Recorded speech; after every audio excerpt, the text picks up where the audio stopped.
Hi guys, magluluto ako ngayon ng ginataang sari-sari. Mayroon siyang saba, kamote, at mais. Itong mais na to guys, yung pinagtanggalan ko.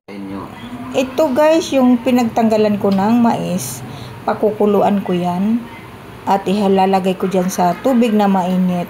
Para nang sa ganun guys, ang lasa nito ay nandiyan pa rin. Kasi nga, mayroon pa yan mayroon pa talaga itong mais na yan. So, sayang yan pag hindi natin isama sa pakulo. Pero guys, tatanggalin natin yan pagkatapos nang makakulo ng ilang minuto. At nandyan na yung lasa. So, ayan na nga guys, at nakailang minuto na tatanggalin ko na riyan. Pwede po tayo makaluto guys ng iba't iba na hindi naman lahat talaga kumpleto.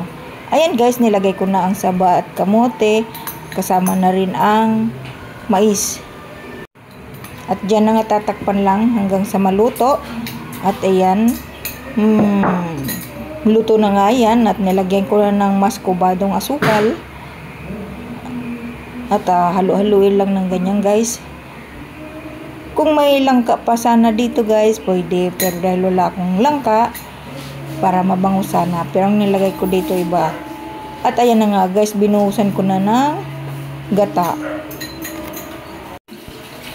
So ayan na nga guys, hindi na magtagal.